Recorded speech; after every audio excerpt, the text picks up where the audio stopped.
E keni dëgjuar kryeministrin e vendit në mëngjes, ka dalë dhe bën një sy më sy. Bën një bashkëbisedim gjas me i thënçin, sy më sy thot. Po mirë, ky që tani që janë zgjedhjet, sy më sy ka hohuar zërin, është bëri qeshur, është bëri dashur.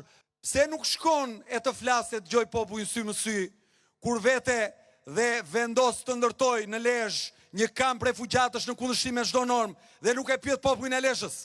Pse nuk shkon sy më sy ky me banorët e Roskovecit, ku do të ndërtoj një termocentral të viteve 70 si teknologji dhe nuk i pyet fare? Pse nuk çohet ky dhe të shkoj te ata që u prish shtëpit, u shëm shtëpit, u vjedh pronën se do t'u jap oligarkisë dhe t'i shoj sy më sy dhe t'i dëgjoj dhe t'u buzëqesh dhe t'u jap zgjidhje? Pse nuk del ky sy më sy dhe të flas me njerëzit sa herë kanë një hall në këtë vend?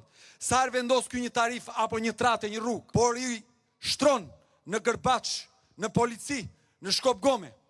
Pse nuk e bën këtë bashkëbisedimin sy më sy ky ku njerëzit kanë hau i gjatë 4 viteve?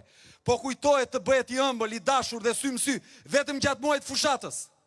Sepse ai u ka gënjur, do t'u gënjej sërish, ndaj mos e besoni, por ndëshkoheni.